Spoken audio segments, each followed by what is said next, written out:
tuduhan benar salah, kalah menang saya akan traktir ngopi Pak Yusuf Hamka nanti. Jadi tidak ada masalah. Jadi ini bukan masalah personal, ini persoalan institusi. Kami sampaikan kondisi atau fakta afiliasi tentu terjadi pada tahun 9798 ketika terjadi perikatan baik penyaluran kredit maupun penempatan deposito, termasuk pinjaman-pinjaman dari 3 perusahaan terafiliasi tersebut yang kita cek juga kepemilikan sahamnya mayoritas dimiliki oleh Ibu Siti Hardianti Rukmana. Tentu pada waktu itu, bahwa pada waktu berjalan ada pelepasan saham atau perubahan kepemilikan itu juga fakta. Namun tentu kita berpijak kepada fakta pada waktu terjadinya perikatan atau perjanjian. Itu yang pertama. Yang kedua, kami juga sangat terbuka untuk berkomunikasi. Bahkan beberapa utusan perwakilan lawyer yang berkomunikasi dengan Kementerian Keuangan juga bertemu dan direspon. Kami juga telah mengirimkan atau menjawab dengan surat resmi beberapa kali. Jadi tidak ada persoalan mengenai komunikasi di sana.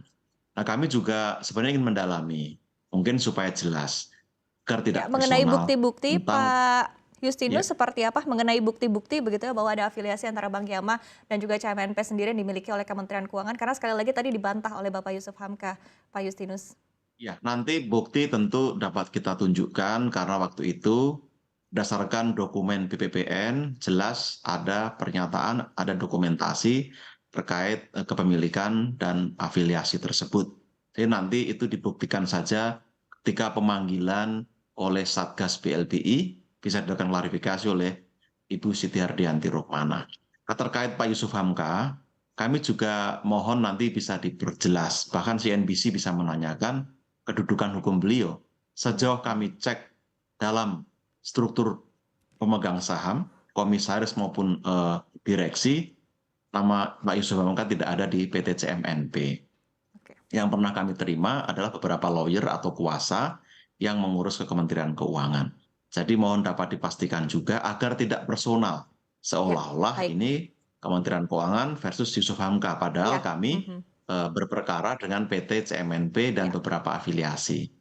Oke, oke, baik. Sekali lagi ditegaskan ini antara CMNP dan juga Kementerian Keuangan begitu ya Pak ya, bukan personal dengan Bapak Yusuf Hamka. Tapi tadi di satu sisi kita ketahui juga begitu ya, kita sudah sepakat juga akan pengetahuan bahwa pengadilan sendiri sudah memberikan keputusan yang ingkrah begitu ya. Keputusan juga sudah ingkrah terkait dengan negara atau Kementerian Keuangan harus membayarkan pokok hutang disertai denda sebesar 2% begitu ya per bulannya, sehingga denda angkanya ini juga terus bertambah begitu setiap bulannya begitu. Tapi di satu sisi sebetulnya dari Kementerian Keuangan sendiri mengaku atau tidak Pak Justinus bahwa ada hutang yang harus dibayarkan kepada CMNP begitu dan terlepas dari berapapun angka yang harus dibayarkan Pak Justinus. Ya, faktanya memang ada putusan Mahkamah Agung terkait peninjauan kembali yang mengabulkan permohonan penggugat. Jadi Kementerian Keuangan, BPPN, Bank Yama kalah dalam hal ini. Dalam perspektif ini tentu kami menghormati ini putusan hukum yang sudah berkekuatan hukum tetap, sudah inkrah, Betul. tidak perlu diperdebatkan. Nah sekarang kan eksekusi yang kita bicarakan, karena ada beberapa kompleksitas. Kami juga ingin menyampaikan kepada Oke, artinya masyarakat, mau tidak mau, pertama, maaf Pak Justinus, artinya mau tidak mau memang negara mengakui begitu ada utang yang harus dibayarkan begitu ya kepada CMNP. belum masuk ke sana, maka kita ingin memberikan background Oke, baik. bahwa CMNP terafiliasi dengan Ibu Siti Hardianti Rukmana yang juga punya utang ke bank yang telah diselamatkan pemerintah dan jumlahnya jauh lebih besar 10 kali lipat dibandingkan dengan penempatan deposito tersebut. Ini yang perlu kita dudukkan secara holistik, secara komprehensif agar publik juga paham dan ini menjadi diskursus hukum yang lebih sehat sehingga kita bisa mencari solusi yang baik. Dalam perspektif ini tentu kita ingin negara tidak dirugikan dan rakyat juga dimenangkan tanpa mencederai hak yang harus diterima oleh para pihak.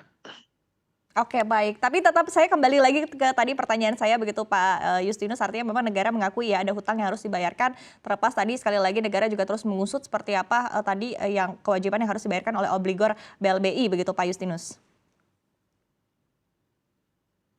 Kalau kami baca di putusan, ini bukan soal negara punya utang, Hmm, tapi negara dibebani. Ini oke. dua hal yang berbeda ya, Mbak. Mhm, mhm. Kalau negara punya utang itu seolah-olah dulu negara berkontrak dengan PT CMNP sehingga wan prestasi dan ditagih. Sama sekali tidak ada. Yang berkontrak itu CMNP dengan Bank Yama.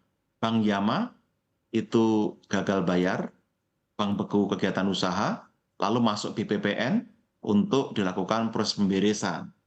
Nah, disitulah lalu ketahuan bahwa afiliasi CMNP ternyata juga punya utang ke beberapa bank yang diselamatkan oleh negara melalui BPPN pada waktu itu. Nah, itu yang kami rasa perlu didudukkan. Tidak ada hubungan kontraktual antara negara dengan PT CMNP. Oke. Kewajiban itu Mhm. timbul semata-mata putusan pengadilan. Oke, baik baik baik Pak Justinus begitu. Kemudian, terkait dengan langkah-langkah yang akan dilakukan oleh negara, oleh Kementerian Keuangan sendiri begitu untuk tadi, mengejar kewajiban yang, harus dibayarkan oleh para obligor BLBI sendiri seperti apa Pak Justinus? Ya, pemerintah membentuk Satgas BLBI kurang lebih 3 tahun lalu, dan saat ini diperpanjang. Satgas juga terus bekerja. Kan 2 tahun lalu juga melakukan penyitaan terhadap atau penguasaan kembali aset ex Bank Yama. Dalam hal ini kami juga sedang melakukan tindak lanjut. Dalam waktu dekat tentu Satgas akan melakukan pengumuman kepada publik tentang langkah tersebut. Tapi kami ingin pastikan hak negara bisa diperoleh, tapi juga kita juga bersedia atau siap untuk duduk bersama membicarakan ini dengan PT CMNP dan afiliasinya supaya diperoleh solusi yang baik. Karena kami juga tidak ingin kita ini mencederai hukum, tapi jangan sampai juga merugikan negara. Saya kira itu titik temu yang perlu kita bahas bersama, Pak Diva. Oke, baik. Untuk update-nya sendiri Pak, untuk, Satgas BLBI ini sendiri begitu, untuk kinerja sendiri seperti apa? Berapa begitu ya kewajiban yang sudah dibayarkan hingga saat ini dan berapa lagi yang masih terus dikejar oleh pemerintah? Ya, saat ini ada outstanding waktu Satgas dibentuk sekitar 110 triliun aset dan harta lain yang masih dapat ditagih. Sampai dengan saat ini Satgas BLB sudah berhasil menagih kurang lebih 30% atau sekitar 30-an triliun. Ini sebuah prestasi yang cukup bagus. Kalau kita lihat sudah berlangsung sekitar 30 tahun proses ini. Jadi mudah-mudahan dengan dukungan semua pihak termasuk perpanjangan dan penguatan nantinya kita bisa menagih hak negara tersebut sekaligus juga mendudukkan pada persoalan yang semestinya terkait para pihak yang mungkin terlibat dalam obligor BLBI ini. Oke, baik.